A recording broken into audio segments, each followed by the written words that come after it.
रूपम मित्तल जी। श्री हरिवंश राधे भजन। राधे राधे महाराज जी। महाराज जी, आपके चरणों में कोटि कोटि प्रणाम। महाराज जी, मेरा प्रश्न शादी को लेकर है। मेरे माता पिता मेरी शादी के लिए लड़का देख रहे हैं। मुझको मार्गदर्शन चाहिए कि मुझे किस तरह अच्छा लड़का मिल सकता है। आजकल धोखा बहुत बढ़ गया है, इसलिए मुझे शादी को लेकर मन में हमेशा डर बना देखो, है। पहले हंसी की बात तो है कि इस चैप्टर में हम गए नहीं तो हम जानते ही नहीं। देखो, और दूसरी बात, शास्त्र सम्मत बात है कि अब ये तुम्हारा प्रश्न बड़ा विचारणीय प्रश्न है, क्योंकि आजकल के बच्चे और बच्चियां दोनों चरित्र का महत्व ही नहीं समझ रहे हैं, नहीं समझ रहे। बॉयफ्रेंड गर्लफ्रेंड, ब्रेकअप, दूसरा बॉयफ्रेंड दूसरी गर्लफ्रेंड, ये क्या है? ये क्या है? चरित्रहीनता ही तो इससे हो रही ना। कह रहे नया समाज है। अरे भाई, मन और इंद्रियां और शरीर तो वही है। इसको गंदा कर रहे हो तो कैसे कैसे तुम आगे कैसे बढ़ पाओगे? कैसे तुम्हारा गृहस्थ धर्म चलेगा? तुम्हारी वृत्ति इतनी गंदी होती चली जा रही, इतनी मलिन होती चली जा रही। तुम कैसे किसी को पति रूप में वर्ण कर पाओगे? तुम कैसे किसी को, पत्नी को अपनी प्राण मान लोगे, अर्धांगिनी मान? पत्नी को क्या समझा जाता है? पत्नी और पति दोनों मिलकर गृहस्थ धर्म में एक शरीर माना जाता है, अर्धांग माना जाता है, उसे अर्धांगिनी कहा जाता है। कैसे अर्धांगिनी बन पाओगी? तुम कैसे पति को अपना प्रीतम मानोगी? तुम कैसे पत्नी को अपना अर्धांग मानोगे, अपना जीवन साथी मानोगे? आज देख लो, हमें कभी, अब 13 वर्ष रहे हैं तो जब से शुद्धि हुई तो तलाक शब्द से हमें वहां जानकारी नहीं थी। कभी हमने तलाक शब्द नहीं सुना।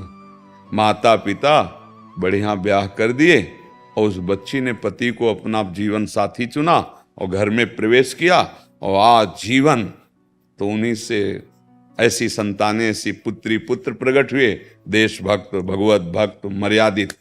अब क्या हो रहा है? माता पिता से कोई मतलब ही नहीं है। अगर वो कुछ पूछें या जानकारी करें तो और 4 शब्द उल्टा। अगर वो डांटना चाहे तो कहेंगे हम या तो छोड़ के चले जाएंगे या शरीर नष्ट कर लेंगे। अब क्या बोले वो? तो आज की हमारी जो नई पीढ़ी है वो बहुत ही गलत मार्ग की तरफ अपने कदम रख रही है। छोटी छोटी अवस्था के बच्चे बच्चियां नशा करने लगे। जब हमारे स्कूल का समय था तब गर्लफ्रेंड या बॉयफ्रेंड इस शब्दों का प्रयोग ही नहीं था, प्रयोग ही नहीं था।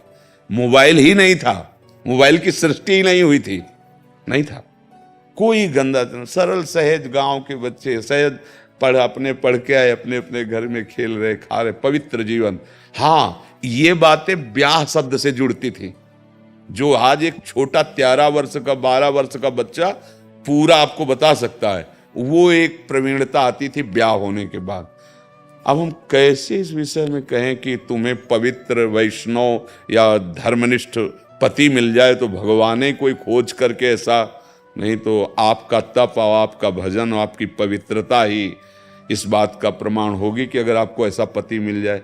नहीं तो आज जो समय है, मतलब बहुत ही गिरता चला जा रहा है हमारा समाज। कौन ऐसा निकलेगा जो शराब न पिए? कौन ऐसा है जो व्यसन रहित है? कौन ऐसा जो व्यभिचार रहित है? एक संयम में चल रहा। कहाँ? अगर होगा कोई तो लाखों करोड़ों में 1-2 ऐसे अंगुली कर सकते हो कि 1 या 2 ऐसे जो अपनी पत्नी से केवल प्रेम, अपने पति से केवल प्रेम। और बच्चा है तो जब तक माता पिता पाणी ग्रहण न कर दें तब तक ब्रह्मचर्य। भैया, अब इसका उत्तर तो मतलब भगवान ही तुम्हें दे सकते कि तुम्हारा ऐसा पति हो। अब आप कितना तपस्वी हैं, कितना भजन करते हैं, कितना आपने पुण्य कमाया है, उसके फलस्वरूप आपको कैसा मिलेगा? अच्छा, हम तभी आशा रखें आपको सुधारने की जब हम सुधरे हुए हों। तो ऐसे ही अगर आप धर्म के अनुसार नहीं हैं तो आपको असंभव है, ऐसा नहीं मिल सकता। अगर आप धर्म से युक्त हैं तो भगवान ने कहीं ना कहीं तो व्यवस्था की होगी, पर बहुत मुश्किल है। वो भगवान ही मिला दे तो है, नहीं तो बड़ा ही मुश्किल, बड़ा ही मुश्किल है। अब छोटे छोटे बच्चों में ऐसे प्रवीणता, ऐसी बुद्धिमत्ता जो बड़ों में नहीं देखी जाती, बड़ों में नहीं आती। उतने बुद्धि, इतने प्रवीण, पर गंदे मार्ग की तरफ।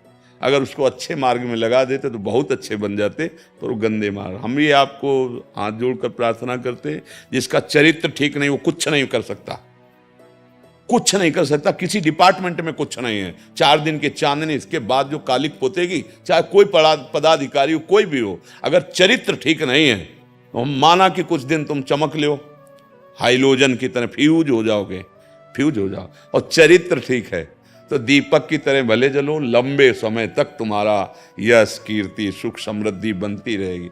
मान लो हमारी प्रार्थना, ये चरित्रहीनता जो आ रही है अपने बच्चों में, अपने भाइयों में, अपनी बहनों में, समाज में, इसको अगर हम एक एक करके सुधारें तो सुधर सकता है। हम अपने को पहले सुधारें, एक एक सुधारें तो सुधर सकता है, नहीं तो सही बात आपसे कहते हैं, ये सब स्वाप्निक बातें रह जाए कि कोई पवित्र कन्या पाणी ग्रहण या कोई पवित्र वर पाणी ग्रहण। ये एक और चला है लिव इन रिलेशनशिप। से। आप बताओ भैया ये क्या है? बोले महीना 2 महीना रहे, हमें पसंद नहीं। बनिया की दुकान सामान समझ लिया तुमने? क्या मतलब आप लोगों के विचार क्या हो रहे हैं?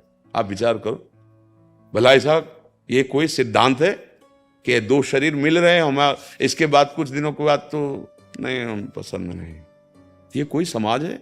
ये क्या हो रहा है? ये भैया विदेश नहीं है, ये भारत है। यहाँ धर्म गुरुओं के द्वारा, धर्म शास्त्रों के द्वारा, और ये पवित्रता यही देख के दूसरे झुकते हैं हमारे देश में आके। देखो विदेशी बच्चे आए थे, यहाँ पद गाया था अर्जेंटीना, क्या अर्जेंटीना। हाँ, पूरा ऐसे कवर किए, ऐसे बच्ची पूरा ऐसे, और उसकी माँ ऐसे ऐसे भारतीय पोशाक में। महाराज जी पूरे काफी जने हैं जो रशिया से, अमेरिका से यहाँ वृंदावन धाम। और हम क्या कर रहे हैं? हम नकल कर रहे हैं उनके आचरणों की, और उनके भी अपने धर्म को बहुत लघु मान लिया, अपनी रहनी को बहुत छोटा मान लिया। आज हमारी समाज जिस तरफ जा रही है उसका नाम है पतन, उन्नति के नाम पे पतन। बस इतनी बात समझ लो।